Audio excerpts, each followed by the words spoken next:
And as you say that, I've remembered that verse in Proverbs 3, verse 5, which says, trust in the Lord with all your heart and lean not on your own understanding. Exactly. As in, I like that contrast because,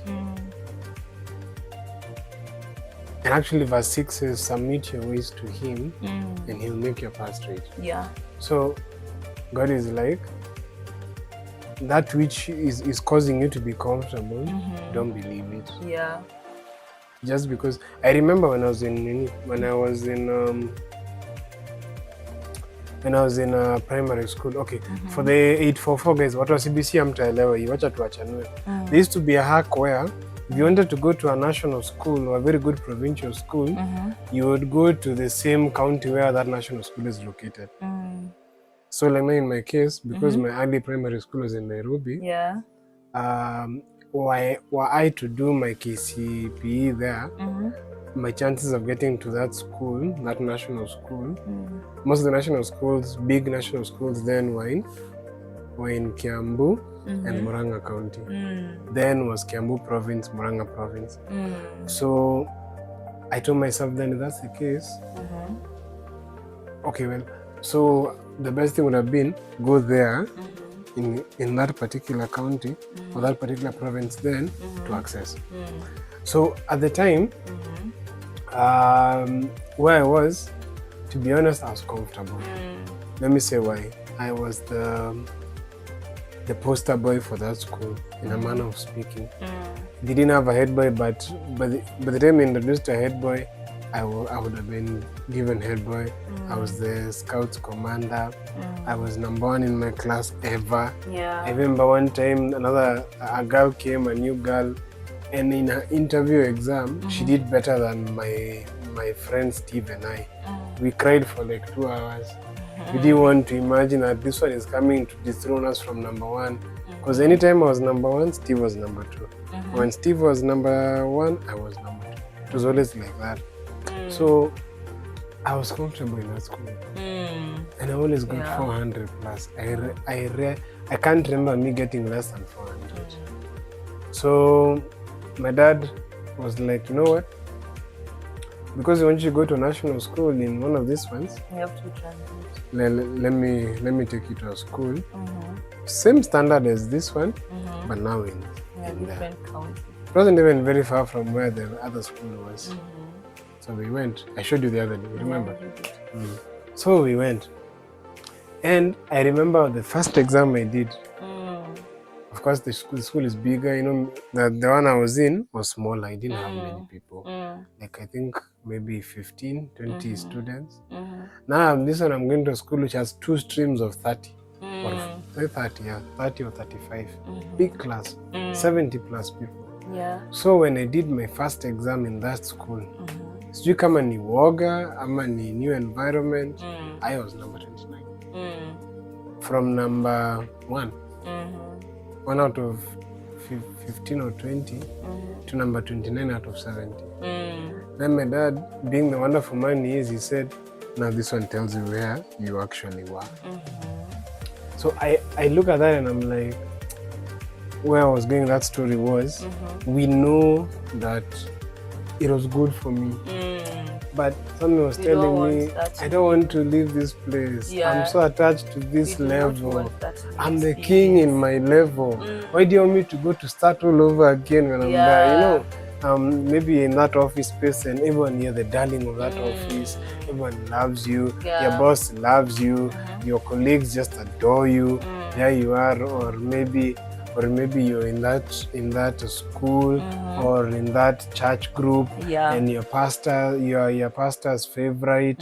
You're on speed dial of most of the worship team and what have you, and you're there and you're feeling, I'm comfortable, but I'm good. And then now, all of a sudden, you just feel the urge come. And by the way, do you know, for the Lord to bless you, He calls us out from a place of comfortability. Like the story of Abraham. Abraham had to transit from Haram to, is it Haram? Actually, it started with Ur. he was supposed to go to Canaan Street. Yeah. But he stopped over at Haran. Haran. And he stayed in Haran for quite a bit. And the Lord told him, now let's move. Yeah, he had to transit for the Lord to give him the blessing. I strongly believe that transitions they are for our own good. It's an opportunity for the Lord to expand your capacity, to stretch your territories, so that He can add more blessings for you. Yeah. So as much as the feeling is always unknown, and sometimes someone can feel a lot of anxiety, the back of your mind is supposed to know it's for your own good. Yeah, the Lord cannot transit you from somewhere to another place which is just the same. You're not going to learn something new. You're not going to increase in capacity in any way.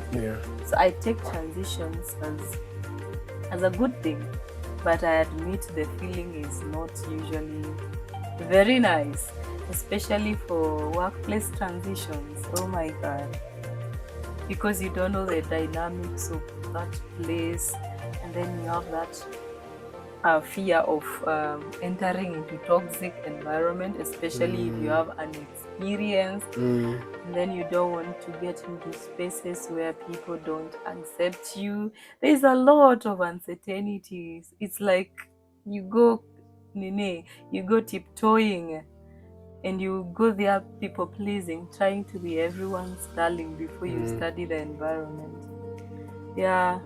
Actually, when you mentioned that, this thing called the fear of the unknown, and also the fear of missing out, I think the two can really work. Yeah. If you look at, for instance, when someone is now being called, like you mentioned Abraham, then Abraham, he didn't know where he was going. Yeah. He's actually listening to a God who the other guys around him will be like, yo, we already have God. We have many gods. So which one? Which one? Then he says the God of heaven. But all of these ones, this one is for the sky, this one is for the water. So which one? Then like the true God. I've had a revelation that sometimes the Lord transits us so that we can hear Him clearly, because the frequency at which you're operating in the previous place is not the same frequency which the Lord wants us to hear from. So sometimes He will shift you so that you can hear Him. For example, Abraham had to come out of that system and that culture of worshipping those gods so that he can hear the God. I'm telling you. Yeah. That's beautiful. That's beautiful. And if you look at that, now Abraham would have been like, but I'm comfortable. I'm married. Yeah. My kindred are here. My people are here. So what makes me want to go? And I think that's when now, circling back to what I was saying, those two kinds of fears, the fear of missing out and the fear of the unknown. FOMO, and I don't know the other is called, I think FOMO. Fear of the unknown. Or FOTO. And when you look at those phobia. two, okay, phobia is Greek for fear, but FOTO. By the way, there's a name for the fear of the unknown. It has a name? Yeah. Oh, I didn't know.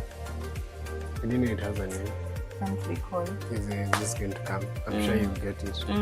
So when I look at those two, the fear of missing out is like, hey, and I want to be part of that. I want to always be there. I don't want to, whatever is happening, I don't want to miss out on that. I don't want to feel like, oh, and maybe you're sensing in your heart, you want to move to a different church family, and it is purely of the leading of the Lord. I don't know, this particular example has come, but let me just run with it. And then maybe then as you're in that space of moving, then you realize there are so many activities that are appealing to you to keep you in that church where you're supposed to be. And maybe God is calling you out to something even better. But now you're seeing the season that God has appointed for you to move is the same season that the things that are appealing to you would come. Like maybe, I don't know, to those who follow Benjamin Zulu. Benjamin Zulu has been invited to talk to the singles. Then you're like, yeah, let me go and listen to him.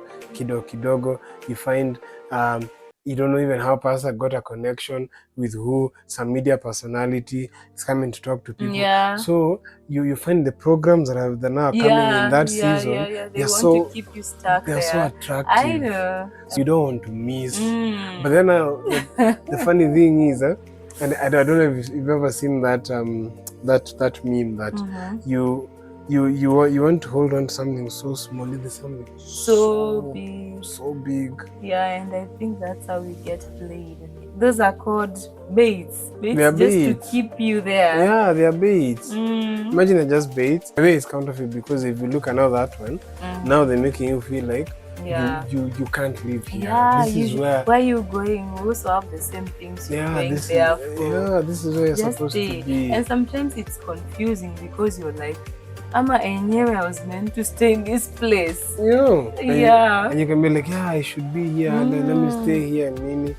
God. So I think when it comes to the fear of the unknown, let me start with the fear of missing out. When God tells Abraham, I am your shield and your very great reward. And of course, later on, some 400 and so years later, he meets another Hebrew called Moses and tells him, go and tell the Israelites, I am who I say I am. Yeah. Or I am who I am. That is the all-sufficient God. And when he says, I am who I am, you look at that and you're like, that's it. God is the one who is going to fill that gap that you feel you're missing out. He can be anything in any situation. He can be anything to anyone.